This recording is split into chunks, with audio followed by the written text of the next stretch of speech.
Hi hello ನಮಸ್ಕಾರ ಸ್ನೇಹಿತರೆ, once again welcome back to the channel. So ನಾನು computer setup ಮಾಡೋದಕ್ಕೆ ಅಂತೇಳಿ ಒಂದು ಎಲೆಕ್ಟ್ರಿಕಲ್ ಟೇಬಲ್ ತೊಗೊಂಡಿದ್ದೀನಿ. ಸೊ ಟೇಬಲ್ಲು ಗ್ರೀನ್ ಸೋಲ್ದು ಅಲೆಕ್ಸಾ ಅಂತೇಳಿ.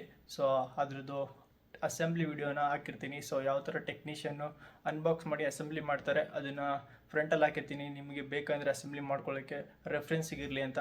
ಸೊ ಅದ್ರದ್ದು ಸ್ಪೆಸಿಫಿಕೇಷನು ಕೊನೆಯಲ್ಲಿ ಅಸೆಂಬ್ಲಿ ಆದಮೇಲೆ ಹೇಳ್ತೀನಿ ಒಂದೊಂದೇ.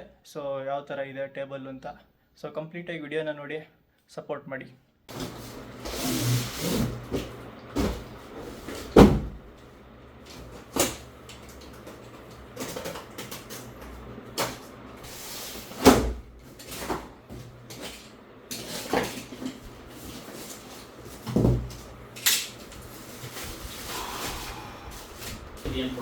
ಏನದು ಐಟಮು ಹಂಗೆ ಸ್ವಲ್ಪ ತೋರಿಸಿ, ಏನೇನು ಐಟಮ್ ಕೊಟ್ಟಿರ್ತಾರೆ.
ಮಾಡೋದಾ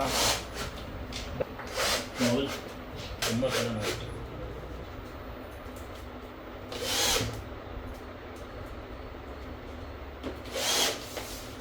ಇದರಲ್ಲಿ ಡಿಸೈನಲ್ಲಿ ಇದೆ ಚೆನ್ನಾಗಿರೋದು. ಮೆಕ್ಯಾನಿಸಮೇ ರೇಟ್ ಜಾಸ್ತಿ.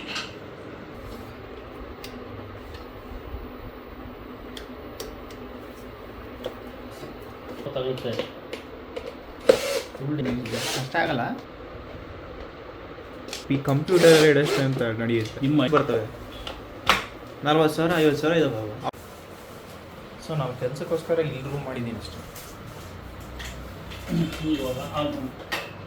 ಆಯ್ತಾ ವಿಡಿಯೋ? ಸೊ ಸ್ನೇಹಿತರೆ, ನೋಡ್ತಾ ಇದ್ದೀರಾ ಟೇಬಲ್ಲು ಇದೆ ಅಲೆಕ್ಸಾ ಗ್ರೀನ್ ಸೋಲ್ ಅಲೆಕ್ಸಾ ಮಲ್ಟಿಪರ್ಪಸ್ ಸಿಟ್ ಸ್ಟ್ಯಾಂಡ್ ಟೇಬಲ್ ಅಂತ. ಸೊ ನೋಡ್ತಾ ಇದ್ದೀರಾ. ಸೊ ಟೇಬಲ್ ಬಂದು 1.5 ಸೆಂಟಿಮೀಟರ್ ಥಿಕ್ನೆಸ್ ಕೊಡ್ತಾರೆ. ಸೊ ಅಷ್ಟೊಂದು ಕ್ವಾಲಿಟಿ ಅಷ್ಟೊಂದಿಲ್ಲ ಅಂತ ಹೇಳ್ತೀನಿ. ಬಟ್ ಆದರೆ ನೋಡೋಕ್ಕೆ ವೈಬ್ರೇಷನ್ ಬರುತ್ತೆ ಇದು ಟೇಬಲ್ಲು. ಬಟ್ ಅದ್ರ ಥಿಕ್ನೆಸ್ ತುಂಬ ಕಡಿಮೆ ಆಯಿತು ಕಂಪೇರ್ ಮಾಡಿದ್ರೆ. ನಾರ್ಮಲ್ಲೇ ನನ್ನ ಹತ್ರ ಈ ಟೇಬಲ್ ಇದೆ ಇನ್ನೊಂದು. ಸೊ ಇದು ಸುಮ್ಮನೆ ಟೆಂಪ್ರವರಿಗೆ ತೊಗೊಂಡಿರೋದು. ಸೊ ಸ್ಟಡಿ ಟೇಬಲ್ಗಿಂತ ಥಿಕ್ನೆಸ್ ಕಡಿಮೆ ಇತ್ತು. ಸೊ ನೋಡ್ತಾ ಇದ್ದೀರಾ, ಈ ಟೇಬಲ್ಲು ಅದಕ್ಕಿಂತ ಥಿಕ್ನೆಸ್ ಸ್ವಲ್ಪ ಕಡಿಮೆ ಬರುತ್ತೆ. ಸೊ ಅದು ಬಿಟ್ಟರೆ ನಿಮಗೆ ಇಲ್ಲಿ ನೋಡಿರಿ 2 ಡ್ಯುಯಲ್ ಮೋಟರ್ ಕೊಡ್ತಾರೆ. ಮೋಟರ್ ಮಾತ್ರ ಚೆನ್ನಾಗಿ ವರ್ಕ್ ಆಗ್ತವೆ. ಮತ್ತು ನಿಮಗೆ 158 kgವರೆಗೂ ವೆಯ್ಟ್ ಲಿಫ್ಟ್ ಮಾಡುತ್ತೆ. ಸೊ ಅದನ್ನು ನೋಡ್ತಾ ಇರ್ಬೋದು ನೀವು. ಸೊ ಅದು ಬಿಟ್ಟರೆ ನಿಮಗೆ ಇಲ್ಲಿ ಮೆಮೊರಿ ಪ್ರೀಸೆಟ್ ಬಟನ್ಸ್ಗಳು ಕೊಟ್ಟಿದ್ದಾರೆ ನೋಡಿ. ಸಿಟ್ಟಿಂಗ್ ಪೊಸಿಷನ್ನು ಮತ್ತು ಒಂದು ಸ್ಟ್ಯಾಂಡಿಂಗ್ ಪೊಸಿಷನ್ ಇದೆ. ಅದಾದಮೇಲೆ ರೀಸೆಟ್ ಬಟನ್ನು, ಒಂದು ರೀಸೆಟ್ ಮಾಡಿದ್ರೆ ಅದು ಪರ್ಫೆಕ್ಟ್ ಸೆಂಟ್ರ್ ಲಾಕ್ ಏನಿದೆ ಆ ಲಾಕ್ಗೆ ಹೋಗುತ್ತೆ. ಸೊ ಇದು ಲಾಕಿಂಗ್ ಪೊಸಿಷನ್ಗಳು. ಇವು ಒಂದು ಸಿಟ್ಟಿಂಗ್ ಪೊಸಿಷನು ಒಂದು ಸ್ಟ್ಯಾಂಡಿಂಗ್ ಪೊಸಿಷನ್ಗೆ ಹೋಗುತ್ತೆ. ಅದು ಬಿಟ್ಟರೆ ನಮಗೆ ಬೇಕಾಗಿದ್ದ ಹೈಟಿಗೆ ಅಡ್ಜಸ್ಟ್ ಮಾಡ್ಕೋಬೋದು. ನೋಡಿ ಹೋಗ್ತಾ ಇದೆ, ಅಪ್ ಆಗ್ತಾಯಿದೆ, ಒಂದೊಂದು ಡೌನ್ ಆಗ್ತದೆ. ಸೊ ಎಷ್ಟು ಬಿಟ್ಟರೆ ಅಲ್ಲಿ ನಿಲ್ಲುತ್ತೆ. ಸೊ ಸ್ಟ್ಯಾಂಡಿಂಗ್ ಪೊಸಿಷನ್ ಅಂತ ಹೊಡೆದ್ರೆ ಸೊ ಅದರದ್ದೊಂದು ಎಕ್ಸಾಕ್ಟ್ ಪೊಸಿಷನ್ ಇದೆ, ಆ ಪೊಸಿಷನ್ಗೆ ಹೋಗುತ್ತದು. ಸೊ ಅದ್ರ ಪಾಡಿಗೆ ಅದು ಹೋಗುತ್ತೆ, ಲಾಕ್ ಆಗುತ್ತೆ ಅಲ್ಲಿ.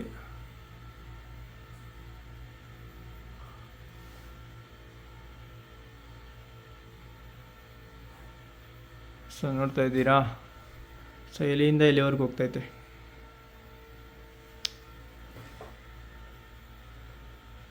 ಸೊ ಮ್ಯಾಕ್ಸಿಮಮ್ ಹೈಟ್ ಏನಿದೆ ಆ ಹೈಟಿಗೆ ಹೋಗುತ್ತೆ ಇವಾಗ.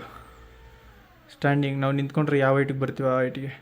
ಸೊ ನೋಡಿ ನಾನು ನಿಂತ್ಕೊಂಡ್ರೆ ಕರೆಕ್ಟಾಗಿ, ಸೊ ನೋಡ್ಕೊಳ್ಳಿ, ನಿಂತ್ಕೊಂಡ್ರೆ ನನಗೆ ಆಲ್ಮೋಸ್ಟ್ ಸ್ಟಮಕ್ ಬೆಲಿ ಬಟನ್ ಏನಿದೆ ನನಗೆ ಅಲ್ಲಿವರೆಗೂ ಬರುತ್ತೆ ಕರೆಕ್ಟಾಗಿ. ನಾನೊಂದು 5.7 5.8 ಇದ್ದೀನಿ, 5.7 ಇದ್ದೀನಿ. ಸೊ ನನಗೆ ಅಷ್ಟು ಬರುತ್ತೆ, ನನ್ನ ಸ್ಟಮಕ್ ಬೆಲಿ ಬಟನ್ ಏನಿದೆ ಅಲ್ಲಿವರೆಗೂ ಬರುತ್ತೆ. ಮತ್ತು ಸಿಟ್ಟಿಂಗ್ ಪೊಸಿಷನ್ ಅಂತಂದರೆ ಎಕ್ಸಾಕ್ಟಾಗಿ ಅದು ಒಂದು ಚೇರ್ ನಾರ್ಮಲ್ ಹೈಟ್ ಏನು ಬರುತ್ತೆ ಆ ಹೈಟಿಗೆ ಬರುತ್ತೆ. ಈ ಟೇಬಲ್ ಇದೆ, ಸೊ ನೋಡ್ತಾ ಇರ್ಬೋದು. ಸೊ ಈ ಟೇಬಲ್ದು ಕೆಳಗಡೆ ಏನು ವಿಶೇಷ ಅಂದರೆ ನೋಡ್ರಿ, 4 ಕಡೆನೂ ಈ ಥರ ಫ್ರೇಮ್ ಬರುತ್ತೆ. 4 ಕಡೆ ಫ್ರೇಮ್ ಬರೋದ್ರಿಂದ ನಾನು ತಗೊಂಡಿರೋದು. ಸೊ ಈ ಕಾಲಮ್ಗಳು ನೋಡ್ತಾ ಇದ್ದಾರೆ, ಆ ಕಾಲಮ್ಗಳು ಬಂದು ಅಲಾಯ್ ಮೆಟಲ್ಲು, ಸ್ಟೀಲ್ದು. ಸೊ ಅಲ್ಯೂಮಿನಿಯಂ ಅಲ್ಲ, ಇದು ಸ್ಟೀಲ್ ಅಲಾಯ್ ಮೆಟಲ್ಲು ಕೋಟೆಡ್ ಆಗಿದೆ, powder coated black colour. So ಅದು ಬಿಟ್ಟರೆ ನೋಡಿರಿ, ಮೋಟರು ಕ್ವಾಲಿಟಿ ಬಗ್ಗೆ ನಮಗೆ ಇದರಲ್ಲಿ ಮೆನ್ಷನ್ ಏನಿಲ್ಲ, ಮೋಟರ್ ಮೇಲೆ ಯಾವುದೇ ಮೆನ್ಷನ್ ಮಾಡಿಲ್ಲ. ಸೊ ಅದರಿಂದ ನನಗೆ ಮೋಟ್ರ್ ಬಗ್ಗೆ ಗೊತ್ತಿಲ್ಲ. ಇದು ವ್ಯಾರಂಟಿ ಬಂದು 3 ಇಯರ್ಸ್ ಕೊಡ್ತಾರೆ. ಟೇಬಲ್ ವ್ಯಾರಂಟಿ ಬಂದರು 3 ಇಯರ್ಸ್ ಕೊಟ್ಟಿದ್ದಾರೆ. 3 ಇಯರ್ಸಲ್ಲಿ ಏನಾದರೂ ಮ್ಯಾನುಫ್ಯಾಕ್ಚರಿಂಗ್ ಡಿಫೆಕ್ಟ್ಸ್ ಏನಾದ್ರು ಬಂತು ಅಂದರೆ ಕಂಪ್ನಿ ಕಡೆಯಿಂದ free of cost warranty claim ಮಾಡ್ಕೋಬೋದು ಅಂತ. ಸೊ ಇದನ್ನೇನಾದ್ರು ಟೇಬಲ್ನ ಮಿಸ್ಯೂಸ್ ಮಾಡಿಕೊಂಡ್ರೆ ನೀವು ಬೇರೆ ಥರ ಕೆಲಸಕ್ಕೆ, ಸೊ ಅದಕ್ಕೆ ವ್ಯಾರಂಟಿ ಕ್ಲೈಮ್ ಮಾಡೋದಕ್ಕಾಗಲ್ಲ ಅಂತ ಅವರೇ ಮೆನ್ಷನ್ ಮಾಡಿದ್ದಾರೆ ಅವರ ವೆಬ್ಸೈಟಲ್ಲಿ. ಸೊ ನೀವೇನಾದರೂ ಅಲೆಕ್ಸಾ ಗ್ರೀನ್ ಸೋಲ್ ಮಲ್ಟಿಪರ್ಪಸ್ ಸಿಟ್ ಸ್ಟ್ಯಾಂಡ್ ಟೇಬಲ್ ತೊಗೋಬೇಕು ಅಂದ್ಕೊಂಡಿದ್ರೆ ಈ ಟೇಬಲು ಬೆಸ್ಟು. ಬಟ್ ಆದರೆ ಟೇಬಲ್ನ ಮೇಲ್ಗಡೆ ಟೇಬಲ್ ಪ್ಲೇಟ್ ಏನಿದೆ, ಈ ಟೇಬಲ್ದು ಥಿಕ್ನೆಸ್ ಸ್ವಲ್ಪ ಕಡಿಮೆ ಇರೋದ್ರಿಂದ ಈ ಟೇಬಲ್ ಪ್ಲೇಟ್ ಬೇಕಾದ್ರೆ ನೀವು ಚೇಂಜ್ ಮಾಡ್ಕೋಬೋದು ಅಂದ್ಕೊತೀನಿ. ಸೊ ಸದ್ಯಕ್ಕೆ ನಾನು ಕಂಪನಿಯಿಂದ ಏನು ಬಂದಿದೆ ಟಾಪ್ ಟೇಬಲ್ ಟಾಪು, ಆ ಟೇಬಲ್ ಟಾಪ್ನ ಅದನ್ನೇ ಯೂಸ್ ಮಾಡ್ತಾಯಿದ್ದೀನಿ ಸದ್ಯಕ್ಕೆ. ಸೊ ನೋಡಿ, ನಿಮಗೇನಾದ್ರು ಬೇಕಿದ್ರೆ ಟೇಬಲ್ ಪರ್ಚೇಸ್ ಮಾಡ್ಬೋದು. 26,000 ಆಗುತ್ತೆ, ಆಲ್ಮೋಸ್ಟ್ 20 ರೂಪೀಸ್ ಕಡಿಮೆ. 26,000 ರೂಪಾಯಿಗೆ ನಾನು ಬೈ ಮಾಡಿರೋದು. ನೀವು ಯಾವಾಗಾದರೂ ಬೈ ಮಾಡೋಂಗಿದ್ರೆ ಬೈ ಮಾಡ್ಕೊಳ್ಳಿ. ಸೊ ನನಗೆ ಏನಂದರೆ ಮೇಯ್ನು ಟೇಬಲ್ ಬಂದು ತುಂಬ ವೈಡಾಗಿ ಮತ್ತು ಲೆಂತಿಯಾಗಿ ಬರುತ್ತೆ, ನನಗೆ ತುಂಬ ಈಸಿಯಾಗಿದೆ. ಸೊ ಇದನ್ನು ಅನ್ಸ್ಕ್ರೂ ಮಾಡ್ಕೊಂಡು ಆರಾಮಾಗಿ ಬೇರೆ ಕಡೆ ಕ್ಯಾರಿ ಮಾಡ್ಬೋದು ಅನ್ನೋ ಒಂದೇ ಕಾರಣಕ್ಕೆ ತಗೊಂಡಿದ್ದೀನಿ. ಸೊ ಆದರೆ ತುಂಬ ಸ್ಕ್ರೂಗಳು ಕೊಟ್ಟಿದ್ದಾರೆ. ಸೊ ಟೈಟ್ ಮಾಡೋದಕ್ಕೆ ತುಂಬ ಹೊತ್ತು ಹಿಡಿಯುತ್ತೆ ನಿಮ್ಮ ಕೈಯಲ್ಲಿ. ಸೊ ನಿಮ್ಮ ಹತ್ರ ಮೆಷಿನ್ ಇದ್ದರೆ ಬೇಗ ಬೇಗ ಬಿಚ್ಬೋದು. ಸೊ ನಾನು ಅದೇ ಥರ ಅಂದ್ಕೊಂಡೆ, ಬಟ್ ಆದರೆ ಏನೋ ಈಸಿಯಾಗಿ ಬಿಚ್ಬೋದು ಅಂತ. ಸೊ ಬಟ್ ಆದರೆ ಬೇರೆ ಟೇಬಲ್ಗಳಿಗೆ ಹೋಲಿಸಿದ್ರೆ ಇದು ಸ್ವಲ್ಪ ಈಸಿ ಇದೆ. ಸೊ ಎಲ್ಲ ಫ್ರೇಮ್ ಬಿಚ್ಕೊಂಡ್ರೆ ಮುಗೀತು, ಟೇಬಲ್ನ ಕ್ಯಾರಿ ಮಾಡ್ಬೋದು. ಮತ್ತು ಟೇಬಲ್ ಟಾಪ್ ಏನಿದೆ, ಟೇಬಲ್ ಟಾಪ್ ಬಂದುಬಿಟ್ಟು ಸೆಂಟ್ರಲ್ಲಿ ಪೀಸ್ ಬರುತ್ತೆ, ಒಂದು 2 ಪೀಸಾಗಿ ಬರುತ್ತೆ. ಇಲ್ಲಿ ನೋಡಿರಿ, ಈ ಸೆಂಟರ್ ಪೀಸ್ ಏನಿದೆಯಲ್ಲ ಇದ್ರ ಕೆಳಗಡೆ ಬಂದು ನಿಮಗೆ ನೋಡಿ ಈ ಥರ ಎರಡನ್ನೂ ಸೇರಿಸಿ ಒಂದು ಅಟ್ಯಾಚ್ ಮಾಡಬೇಕು. ಒಂದು ಸಣ್ಣ ಸಣ್ಣ ಪ್ಲೇಟ್ಗಳು ಕೊಡ್ತಾರೆ, ಚಿಕ್ಕ ಚಿಕ್ಕದು ಕಿಸ್ಕು ಟೈಟ್ ಮಾಡ್ಕೊಂಡಿರೋದು. ಸೊ ಇದೊಂದು ಇದರಲ್ಲಿ ಒಂದು ಪಾಸಿಟಿವ್ ಅನ್ನೋದಕ್ಕಿಂತ ನೆಗೆಟಿವ್ ಅನ್ಬೋದು. ಪಾಸಿಟಿವ್ ಒಂದು ಬಿಚ್ಕೊಂಡು ನೀವು ಬೇರೆ ಕಡೆ ಕ್ಯಾರಿ ಮಾಡೋದಕ್ಕೆ ಆಗುತ್ತೆ, ಬಟ್ ಇಷ್ಟು ದೊಡ್ಡ ಟೇಬಲ್ ಎಲ್ಲ ಕಡೆನೂ ಕ್ಯಾರಿ ಮಾಡೋದಕ್ಕಾಗಲ್ಲ ಚಿಕ್ಕ ಚಿಕ್ಕ ಮನೆಗಳಲ್ಲಿ. ಸೊ ಆ ಪರ್ಪಸ್ಸಿಗೆ ಕೊಟ್ಟಿದ್ದಾರೆ ಅನ್ಕೋತೀನಿ. ಸೊ ಚೆನ್ನಾಗಿದೆ. ಬಟ್ ಆದರೆ ಈ ಸೆಂಟ್ರಲ್ಲಿ ಒಂದು ಲೈನ್ ಬರುತ್ತಲ್ಲ, ಇದೊಂದು ಸ್ವಲ್ಪ ಚೆನ್ನಾಗಿ ಕಾಣಿಸಲ್ಲ ಅಷ್ಟೇ. ಅದು ಬಿಟ್ಟರೆ ಎಲ್ಲ ಓಕೆ ಟೇಬಲಲ್ಲಿ. ಹೇಗಿದೆ ಅಂತ ಕಮೆಂಟ್ ಮಾಡಿ. ಸೊ ನೀವು ತಗೊತಿದ್ರೆ ಏನಾದರೂ ಡೌಟ್ ಇದ್ದರೆ ನಮ್ಮ ಕಮೆಂಟಲ್ಲಿ ಹಾಕಿ, ನಾನು ಹೇಳ್ತೀನಿ. ನನಗೂ ಈ ಟೇಬಲ್ ತೊಗೋಬೇಕಾದ್ರೆ ಈ ಥಿಕ್ನೆಸ್ಗಳು ಕೊಟ್ಟಿರಲಿಲ್ಲ ಅವ್ರ ವೆಬ್ಸೈಟಲ್ಲಿ, ಮತ್ತು ಲೆಂತ್ ಮಾತ್ರ ಕೊಟ್ಟಿದ್ರು, ವಿಡ್ತು ಲೆಂತ್ ಅಷ್ಟೇ. ಸೊ ಹೈಟು 75 ಬರುತ್ತೆ, 75 to 115 ಸೆಂಟಿಮೀಟರ್ಸ್ ನಾವು ಕೊಡ್ತಾರೆ. ಸೊ ಚೆನ್ನಾಗಿದೆ ಟೇಬಲು. ಬಟ್ ಅದು ಯೂಸ್ ಮಾಡಿ ನಾನು ಇದ್ರದ್ದು ಯಾವ ಥರ ಇದೆ ಅಂತ ಇದೇ ಕಮೆಂಟ್ ಸೆಕ್ಷನಲ್ಲಿ ಹಾಕಿರ್ತೀನಿ. ಸ್ವಲ್ಪ ದಿನ ಯೂಸ್ ಮಾಡಿದ್ಮೇಲೆ ಯಾವ ಥರ ಇತ್ತು ಅಂತ ಎಕ್ಸ್ಪೀರಿಯನ್ಸ್ ಎಲ್ಲನೂ.